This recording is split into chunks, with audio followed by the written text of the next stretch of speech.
Well, thank you very much. We've just had a great meeting, a really good, very productive meeting. We have one thing in common. We want this city of ours that we love to do very well. And I wanted to congratulate the mayor. He really ran an incredible race against, a lot of smart people, starting with the early primaries against some very tough people, very smart people. And he beat them easily. And I congratulated him. And we talked about some things in very strong common, like housing and getting housing built, and food and prices, and the price of oil is coming way down. That anything I do is going to be good for New York. If I can get prices down, it's good for New York, and we've got them down, way down from last year. We have, as you know, I've been saying to a lot of people, Walmart said that Thanksgiving this year is exactly 25% less than last year, so that's good for New York, good for everybody. But I just want to congratulate. I think you're going to have, hopefully, a really great mayor. The better he does, the happier I am, I will say. There's no difference in party. There's no difference in anything. And we're going to be helping him to make everybody's dream come true, having a strong and very safe New York. And congratulations, Mr. Mayor. Thank you, Mr. President. Thank you. I appreciate it. Please. I appreciated the meeting with the president, and as he said, it was a productive meeting focused on a place of shared admiration and love, which is New York City, and the need to deliver affordability to New Yorkers, the 8.5 million people who call our city their home, who are struggling to afford life in the most expensive city in the United States of America. We spoke about rent, we spoke about groceries, we spoke about utilities, we spoke about the different ways in which people are being pushed out, and I appreciated the time with the president, I appreciated the conversation. I look forward to working together to deliver that affordability for New Yorkers. Thank you very much.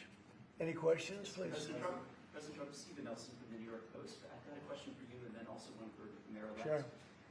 For you, you referred to Mr. Mamdani as a communist. Can you describe why you feel that way? And also, will you do anything to stop him from arresting Prime Minister Netanyahu if he visits New York? Well, we didn't discuss your second part of the question. And on your first part, I mean, he's got views that are a little out there, but who knows? I mean, we're going to see what works, or he's going to change also. We all change. I changed a lot. From when I first came to office. It's now quite a while ago. It's quite a while. My first term was great. We had the greatest economy in the history of our country. We're doing even better now. We're doing much better now than we did even the first term. And I can tell you some of my views have changed. And we had discussions on some things. I'm not going to discuss what they were, but that I feel very confident that he can do a very good job. I think he's going to be. I think he is going to surprise some conservative people, actually, and some very liberal people. He won't surprise them because they already like him. And Mr. Mamdani, it sounds like you had a productive discussion, but just days ago you referred to President Trump as a despot who betrayed the country. You said you'd be his worst nightmare and accused him of having a fascist agenda. Are you planning to retract any of these remarks in order to improve your relationship? I think both President Trump and we are very clear about our positions and our views, and what I really appreciate about the president is that the meeting that we had focused not on places of disagreement, which there are many, and also focused on the shared purpose that we have in serving New Yorkers. And frankly, that is something that could transform the lives of the 8.5 million people who are currently struggling under a cost of living crisis, with 1 in 4 living in poverty. And the meeting came back again and again to what it could look like to lift those New Yorkers out of struggle and start to deliver them a city that they could do more than just struggle to afford it, but actually start to live in it. And I've been called much worse than a despot, so it's not that insulting. Maybe I think he'll change his mind after we get to working together. Yes, please. Mr. President, Mamdani White House from MTV Lebanon. Good. I would like to ask you a question about the Middle East regarding Sure. you said that Hezbollah in Lebanon is not in a good position, and Lebanon now is the final unresolved after Gaza and Syria. Given your assessment, like what do you say for the Lebanese today? It's the independent state in Lebanon, and what is your next move to push toward disarmament? Sure. Well, we are pushing for total disarmament of Hamas and, frankly, everybody else.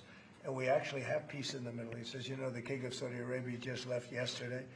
We had some great meetings, and he's made a contribution toward the United States of more than $1 trillion. We have now over $20 trillion coming in. No country has ever had anything like that, not even close.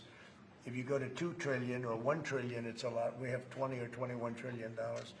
I think that Hezbollah has been a problem in Lebanon, big problem. We're working with Lebanon. We're working with everybody in the Middle East. That's another thing I think we have in common. We want to see peace in the Middle East, and we actually have now, for the first time, peace in the Middle East after 3,000 years. And now we're going to refine it, and I think you're going to see some very positive things happen. There is a potential to invite the Lebanese president. Oh, sure.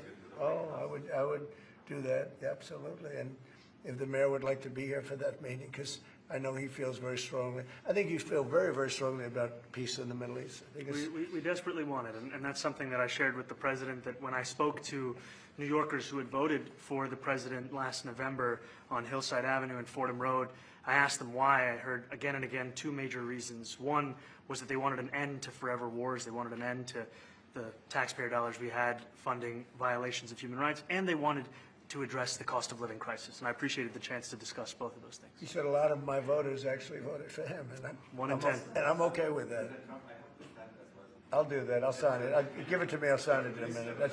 That's pretty good. Mr. President.